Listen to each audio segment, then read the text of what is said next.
So as we're 1 week into Ramadan, and there's a lot of debate or a lot of discussion that often comes in accordance with a hadith that is spoken about as we're getting into the month of Ramadan, which is when the Prophet ﷺ said that when the month of Ramadan comes, the gates of paradise are opened and the gates of hellfire are shut, and the shayateen, suffidat shayateen, the devils are chained away, the devils are locked away. And there's a technical discussion to have about this hadith, and then there's also something to reflect upon as far as what the implications are at a deeper level, inshallah ta'ala. The first part of this is the technical part, which is that if all of the devils are locked up, why is there still an issue, or why do we still sin, and why do we still have the same issues in many situations that we had before Ramadan?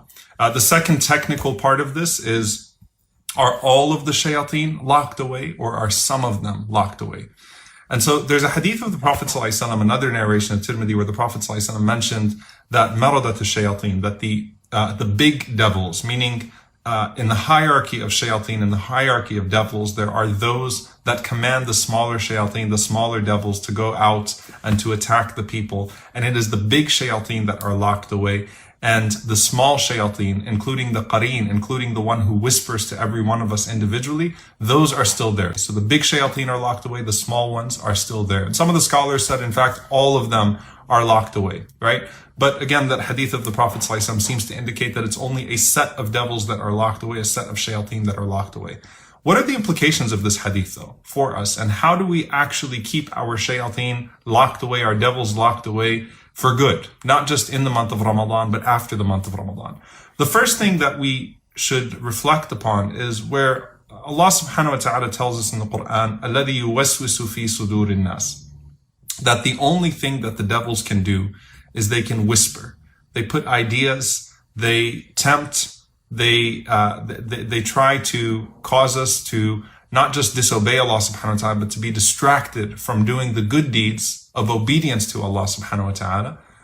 But on top of that, Allah subhanahu wa ta'ala also mentions that the shayateen do not have any sultan, they don't have any control over you, إِلَّا مَنِ اتَّبَعَكَ مِنَ الْغَاوِينَ, except for those that willingly follow them. And so in all situations, the shayateen the devils do not control anyone. They don't have ownership of you. The only thing that they can do is whisper. And it's your choice whether or not you entertain their temptations and entertain their whispers and allow yourself to go down that path. Okay? So that's the first thing. But Allah subhanahu wa ta'ala mentions to us an-nafs al-ammara bis-su'. Inna an-nafs la-ammaratun bis-su', that the self commands evil as well. The self commands evil as well.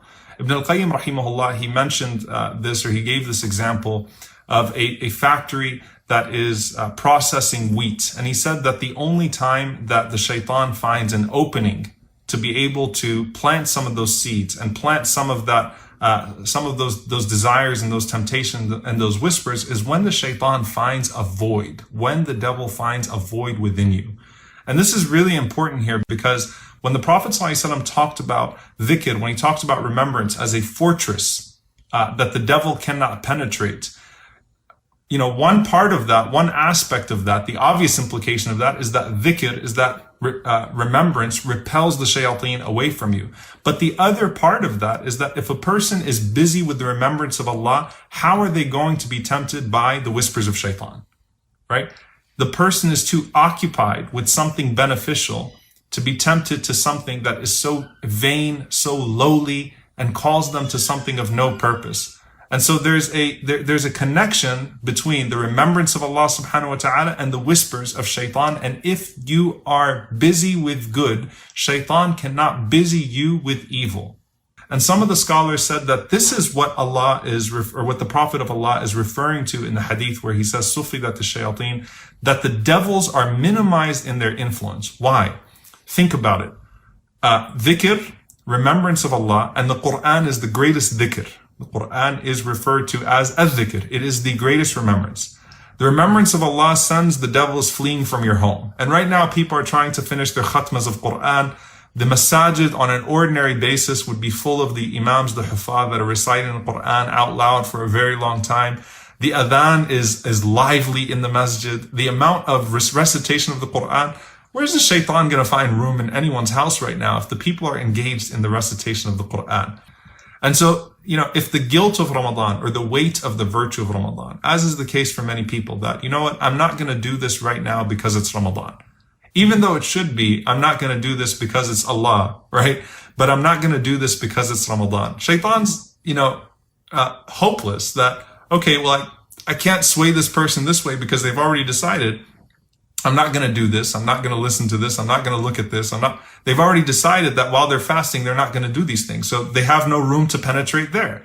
Sadaqah, shuts the mouths. Charity shuts the mouths of the devils. It's like stuffing the mouths of the devils with dirt, because every time you are called to sadaqah, we know the hadith of the Prophet ﷺ, the mouths of those shayateen open, thousands of them, those devils, and say, don't give, don't give, don't give, worry about your material, and you're stuffing their mouths when you give sadaqah. And think about how many times the shayateen get punched in the face in Ramadan with all of the charity that's given in the month of Ramadan, right? It is the month, it is shahru sadaqah, the month of sadaqah. So where's the shaitan going to find any room with all of this good that's going on? So it's the environment of good that many of the ulama mentioned, that the shayateen find themselves locked out, that they find that they cannot penetrate the spaces that they're usually able to penetrate. Now, of course, Allah in His mercy limits their influence. He shackles them in a way that allows us to get ahead, that allows us to propel ourselves forward, to make those strides towards Allah that we've been called to make throughout the year. But at the end of the day, it comes back to you. And subhanAllah, one, very beautiful reflection, when you finish a complete Ramadan, may Allah subhanahu wa ta'ala allow us to complete this Ramadan with mercy and with worship. At the end of Ramadan, your place in Jannah is guaranteed for you, right? And you're written down from al-utaqa, you're written down from those that are freed from the punishment of Jahannam. Right? It's written down for you at the end of Ramadan that this person has completed this period. They just spent the last 10 nights of Ramadan. May Allah allow us to witness them saying, Allahumma innaka afuwan tuhibbul afwa fa'fu anni. Oh Allah, you are the one who forgives. You love to forgive, so forgive me. They just finished it, and so Allah writes it all down for them. And so He said, if you think about this person, sufidat ash-shayateen, He said the meaning, one potential meaning that could be extracted from this is that the shayateen that used to bother you with certain sins, that used to be able to find access to you with certain sins, are locked up for good post-Ramadan because you've repented to Allah subhanahu wa ta'ala and you said, I'm not going back to those sins. You've made a firm determination to not go back to those sins. And so it's like the shayateen are put away, just as you're being recorded amongst the people of paradise at the end of Ramadan, like you have finished that beautiful period of fasting, that beautiful period of worship. You have finished that beautiful period of immersing yourself in Allah's mercy. You have engaged the Quran, you've engaged prayer, you cried in supplication. You are written now at the end of this period amongst the people of Jannah. May Allah subhanahu wa ta'ala make us amongst them. The shayateen are locked up and put away. This is a person that I'm not going to be able to get to anymore because they're not going to give me access. They're not going to give me access. I don't have a way to get back to that person because that person has put in the controls in Ramadan in the midst of their repentance to where they will not let me back in. And so you want to give shaitan a life sentence, right? You don't just want to give him a month sentence. You want to give him a life sentence. If you sentence him by your actions and by your setting up those fortresses, the way that Allah subhanahu wa ta'ala has given you the ability to, so that he may not be able to penetrate once again.